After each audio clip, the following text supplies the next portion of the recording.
الحمد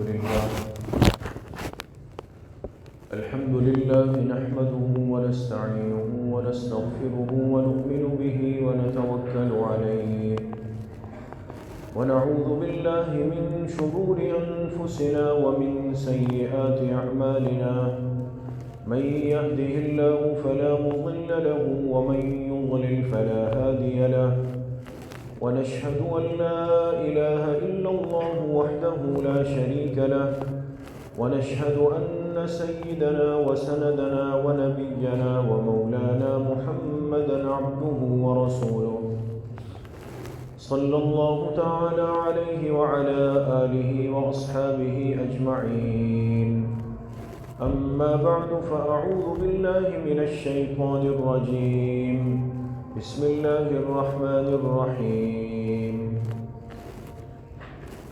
قل أعوذ برب الفلق من شر ما خلق ومن شر غاسق إذا وقب ومن شر النفاثات في العقد ومن شر حاسد إذا حسد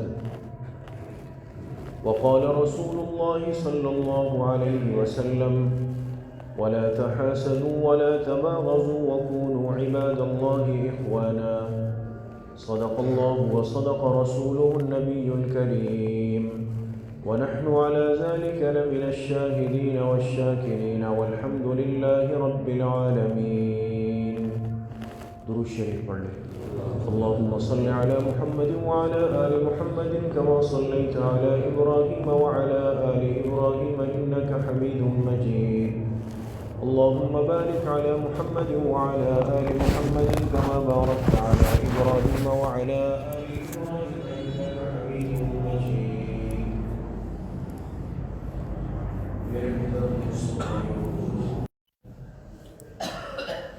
کوئی سمجھدار اور سلیم الفطرت انسان وقت کے بڑھنے کے بعد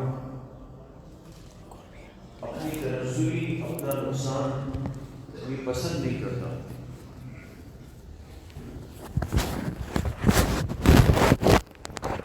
اب ایک نیا سال شروع ہوا ہے 2020 اور ہم نے اپنے مزاج اور فطرت کے مطابق گزشتہ سال کے معاملات کو بند کیا اور نئے سال کے معاملات کو کھول دیا. ہماری تاجرانہ زبان میں، مارکیٹ کی زبان میں اس کو کلوزنگ کہتے ہیں کہ جب ایک سال پورا ہو اور نئے سال کا آغاز قریب ہو جائے تو ہر سمجھدار شخص یہ چاہتا ہے کہ اس کے سابقہ سال کے معاملات کی کلوزنگ ہو جائے، وہ بند ہو جائے، وہ کھاتا صاف ہو جائے اور آئندہ سال کے میرے رجسٹر، میری کاپیاں، میرے حساب کتاب وہ نیا شروع ہو جائے. اب یہ سب کچھ انسان کیوں کر رہا ہے؟ یہ ساری محنت اسی لیے ہوتی ہے کہ مجھے یہ اندازہ ہو جائے کہ گزشتہ سال میں میری محنت کا حساب کیا تھا، اس حساب کو سامنے رکھ کر آنے والے سال کے لیے اپنا ایک ہدف اور ٹارگٹ متعین کروں گا. تو ثابت کیا ہوا کہ دنیا کا ہر سمجھدار انسان وہ ترقی کے راستے کی تلاش میں ہے، اس کوشش میں لگا ہوا ہے کہ ایک سال کا گزرنا اور نئے سال کا آنا، وقت کا میرے ہاتھ سے نکل جانا، زندگی میں ایک ترقی نظر آ رہی ہو. میں گزشتہ سال کے مقابلے میں اس سال آگے کی طرف گیا ہوں. لہٰذا 2018 اور 2019 کو کمپیئر کیا جائے کہ میں وہاں کس مقام پہ کھڑا تھا اور اس سال کے اختتام پہ کس جگہ پہ کھڑا ہوں. یہ ساری چیزیں ترقی کی سوچ، آگے بڑھنے کی سوچ یہ بری نہیں ہے، یہ قابل تعریف ہے.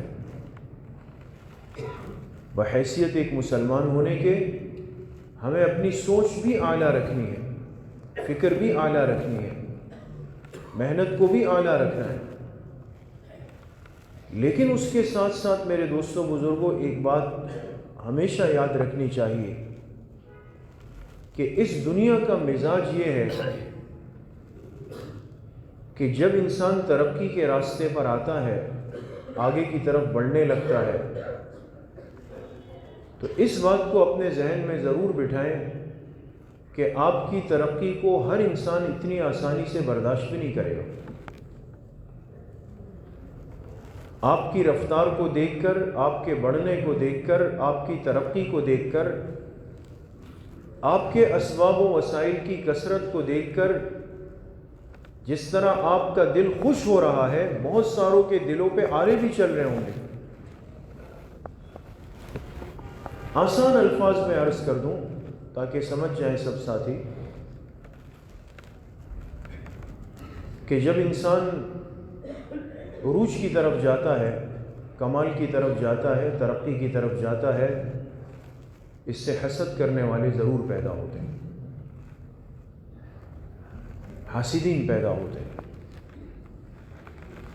اور ایک حاسد جب خدا نخواستہ اس دنیا میں کسی کے لیے پیدا ہو جائے تو یہ یاد رکھیں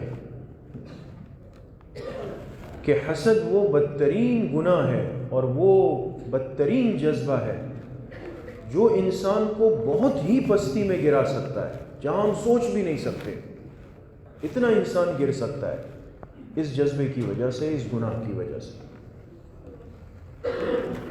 اس لیے جناب نبی کریم صلی اللہ علیہ وسلم جب مکی زندگی کے 13 سال اور وہ سال جو نہایت تکلیف اور آزمائشوں اور مصائب کے تھے، اس کو گزار کے جب آپ اللہ کے حکم سے ہجرت فرما کے مکہ مکرمہ سے مدینہ طیبہ تشریف لائے، تو چونکہ اب قربانی کے سال گزر چکے تھے، اللہ کا ایک ضابطہ ہے، ساری زندگی اللہ پاک قربانی نہیں مانگتے، اب قربانی کی زندگی ختم، اب مدینہ طیبہ عزتوں کی اور بلندی اور عروج کا سلسلہ شروع ہو رہا ہے۔ یہاں ماننے والے اب پیدا ہو رہے ہیں، عقیدت مند پیدا ہو رہے ہیں، ماحول بن رہا ہے، مرکز بن رہا ہے۔ تو سمجھانا یہ مقصود ہے کہ پیغمبر علیہ الصلوۃ والسلام کی ذات اقدس سے بڑھ کر تو اس کائنات میں کوئی بڑا انسان نہیں ہو سکتا نا، کوئی نہیں ہو سکتا۔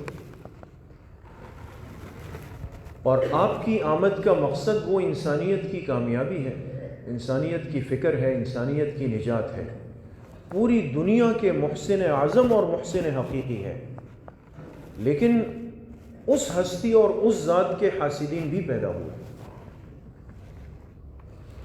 اب جب مدینہ طیبہ میں ایک ماحول بنا، لوگ قریب آنے لگے، فتوحات کا سلسلہ شروع ہوا، یہ بات دیکھ کر حاسدین پیدا ہوئے، اور کن میں پیدا ہوئے؟ یہود میں،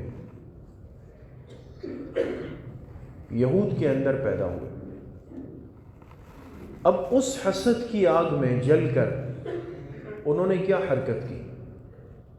ضروری نہیں کہ حاسد آپ کو کوئی ہتھیار سے نشانہ بنا دے، آپ کے سر پہ ڈنڈا مار دے یا آپ کو گالم گلوچ کر لے، بعض دفعہ ایسا نہیں کر سکتا وہ۔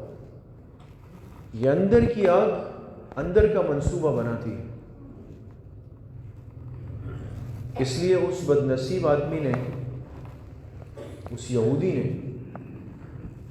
اس حسد میں آ کر کہ آپ علیہ الصلوۃ والسلام تو وہ تھے جو مکی زندگی میں اتنی تکلیفوں میں تھے، یہاں آ کر اتنے بڑے مقام پہ چلے گئے، برداشت نہیں ہوا، تو اس نے کیا کیا؟ جناب نبی کریم صلی اللہ علیہ وسلم پر جادو کر دیا،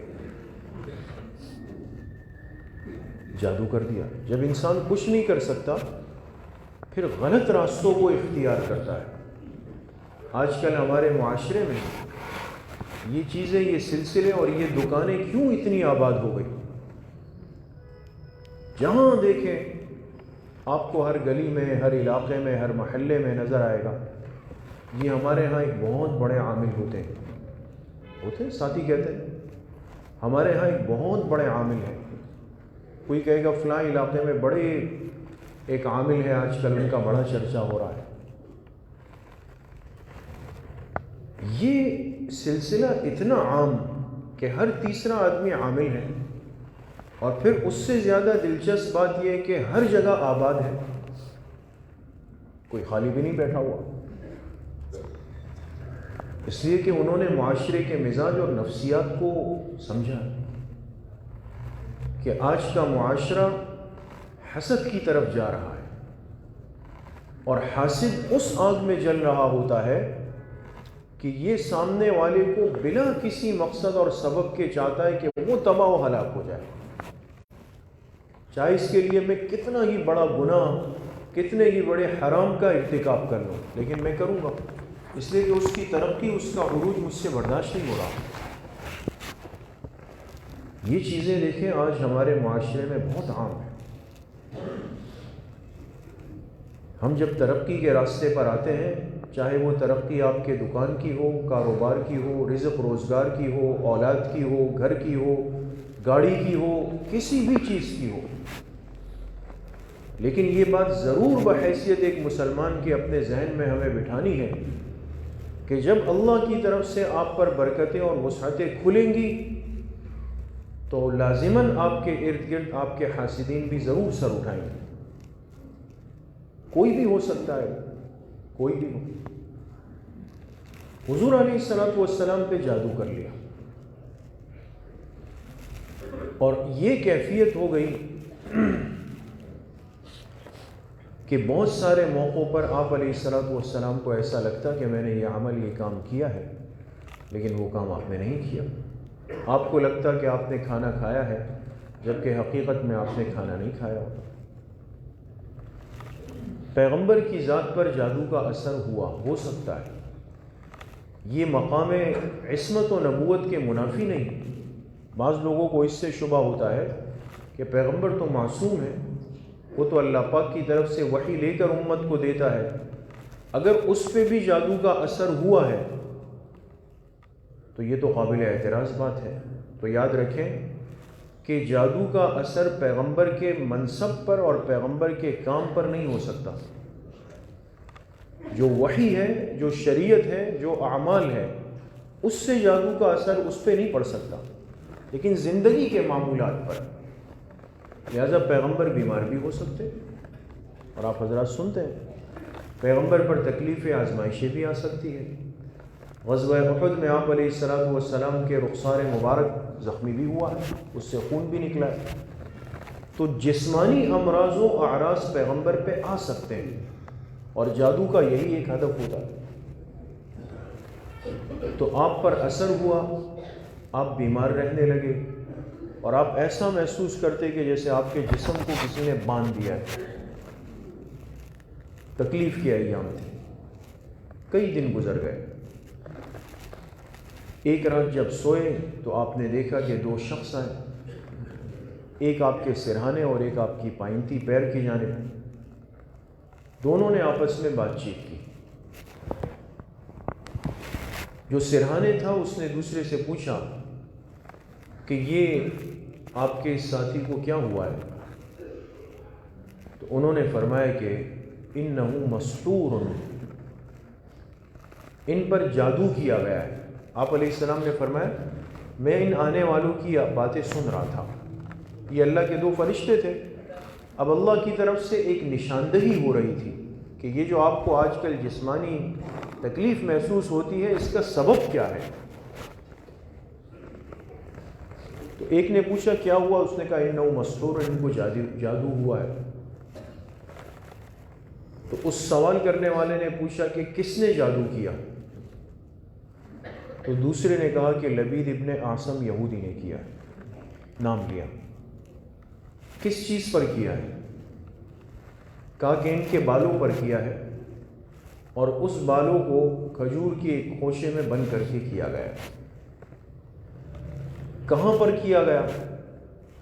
اس نے کہا بئر زروان میں کیا گیا۔ یہ پورا یعنی تفصیل ان دو فرشتوں نے آپس میں سوال و جواب کے انداز میں کی، لیکن آپ علیہ الصلوۃ والسلام پر بات واضح ہو گئی، کھل گئی یہ کیا ہوا ہے۔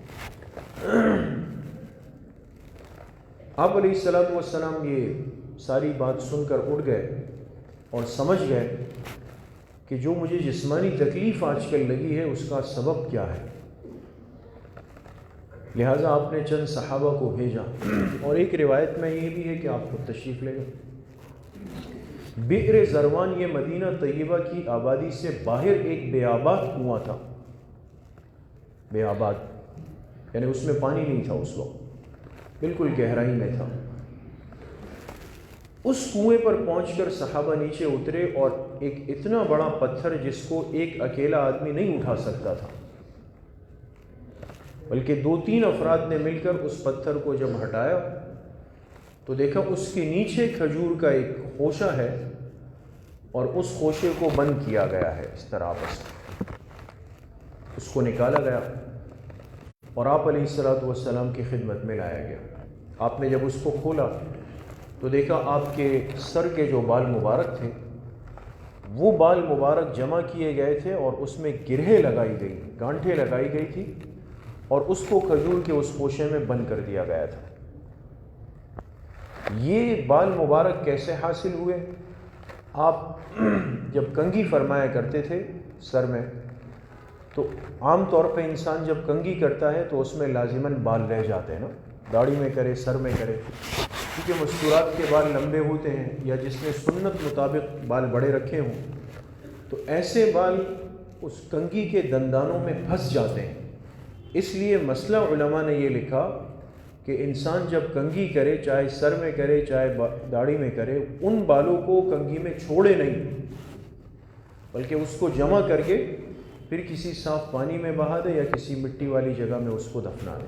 کچرادان میں بھی حتی الامکان اس کو نہ پھینکا جائے، یہ بھی منع ہے۔ تو دیکھیں اس معاملے میں آج کل کتنی بے احتیاطی ہے، اور یہ بات یاد رکھیں کہ جتنے بدعمالیاں ہوتی ہے آج کل عاملوں کے نام سے، اصل تو بدعمل ہے، ہم اس کو عامل کہہ رہے ہوتے ہیں۔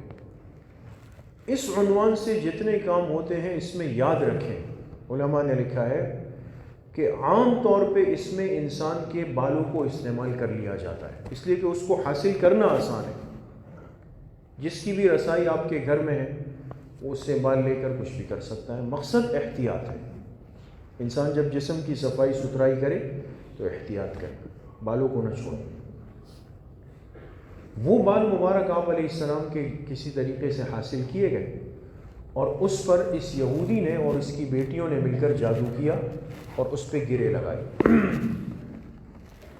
جب یہ آپ کی خدمت میں لایا گیا تو اس موقع پر اللہ پاک نے آپ پر قرآن کریم کی آخری 2 صورتیں یعنی سورۃ الفلق اور سورۃ الناس اتار دی۔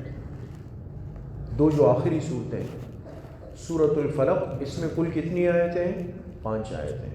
قل اعوذ برب الفلق من شر ما خلق ومن شر غاسق اذا وقب ومن شر النفاثات في العقد ومن شر حاسد اذا حسد، یہ 5 آیتیں۔ اور سورۃ الناس کے اندر 6 آیتیں ہیں۔ قل اعوذ برب الناس ملک الناس الہ الناس من شر الوسواس الخناس الذی یوسوس فی صدور الناس من الجنۃ والناس۔ یہ کل آیتیں کتنی ہو گئی؟ 11۔ 6 یہ اور 5۔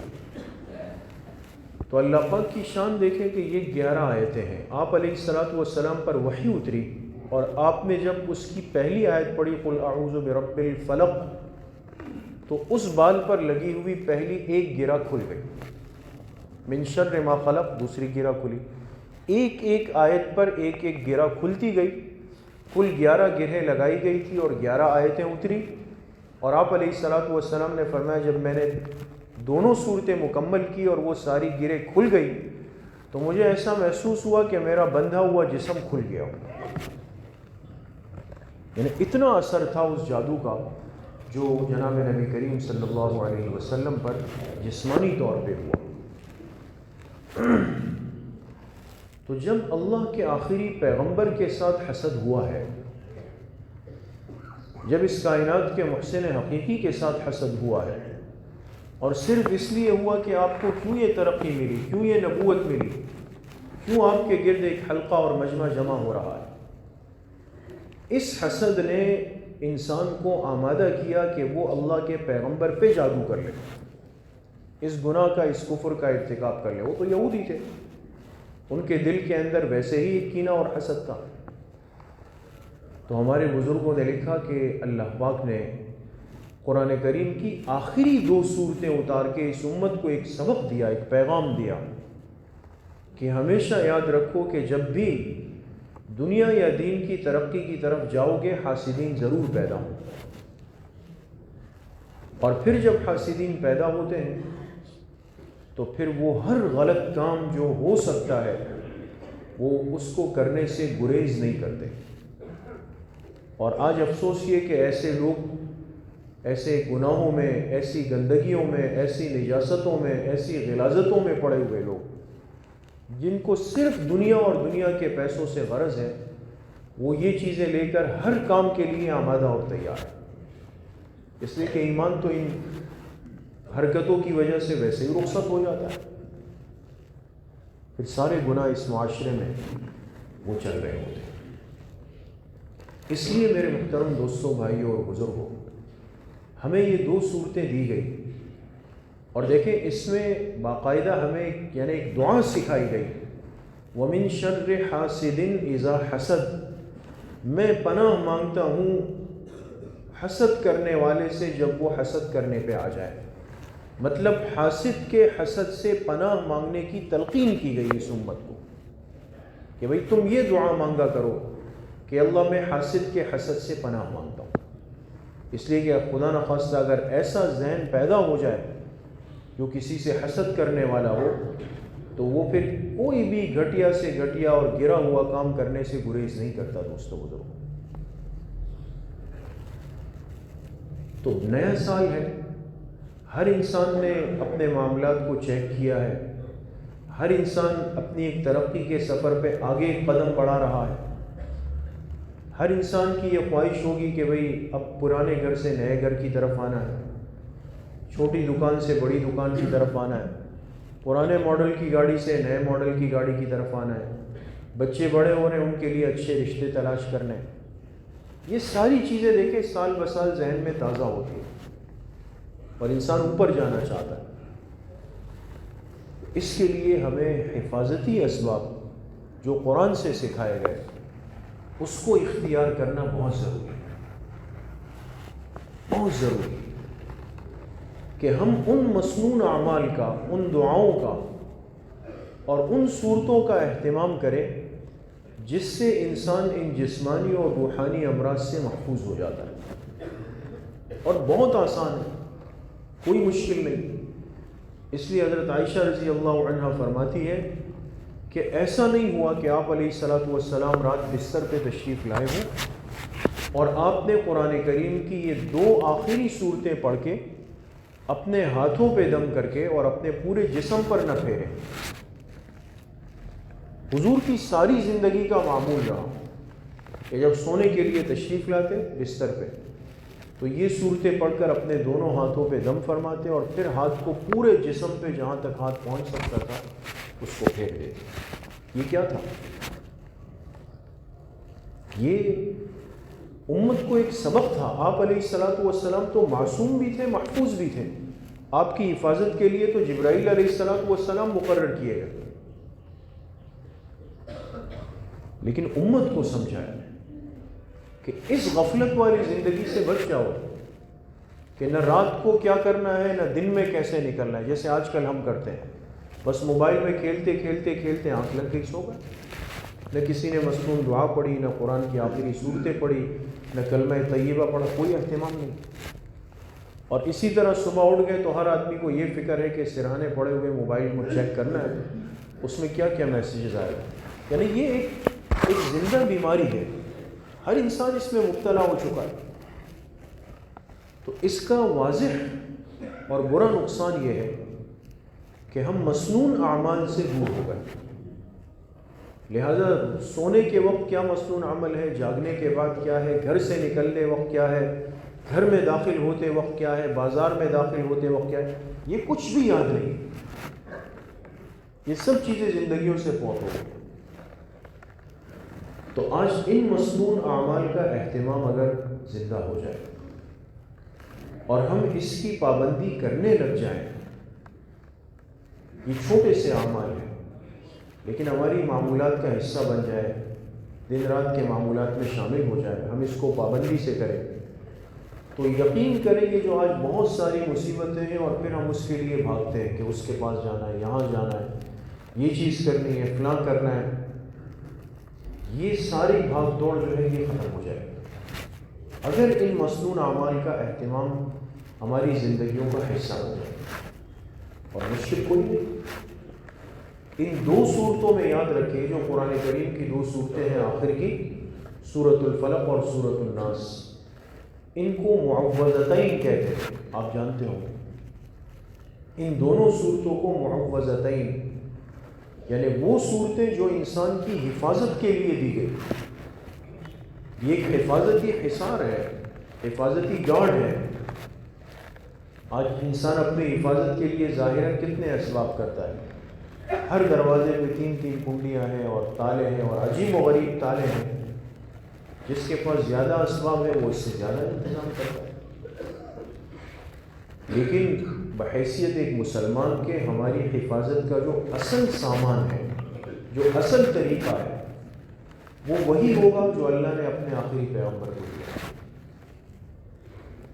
ان دو صورتوں کی تلاوت، اس کو پابندی اور اہتمام سے پڑھنا، اور پھر پڑھ کر اپنے جسم پہ اس کو دم کرنا۔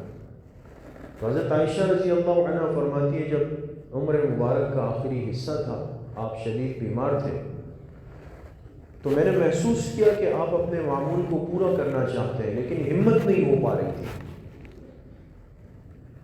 تو میں نے سورہ فلق اور سورۃ الناس پڑھی۔ حضرت عائشہ رضی اللہ عنہ فرماتی ہے میں نے پڑھ کر اور پھر اس کو آپ علیہ السلام کے ہاتھوں پہ دم فرمایا، اس لیے کہ وہ سمجھتی تھی کہ جو برکت اس ہاتھوں میں ہے وہ میرے ہاتھوں میں شاید نہیں ہے۔ تو دم آپ کے ہاتھوں پر کیا اور پھر آپ کے دونوں ہاتھوں کو لے کر آپ کے پورے جسم مبارک پر میں نے پھیر دیا تاکہ آپ کا یہ معمول رہ نہ جائے۔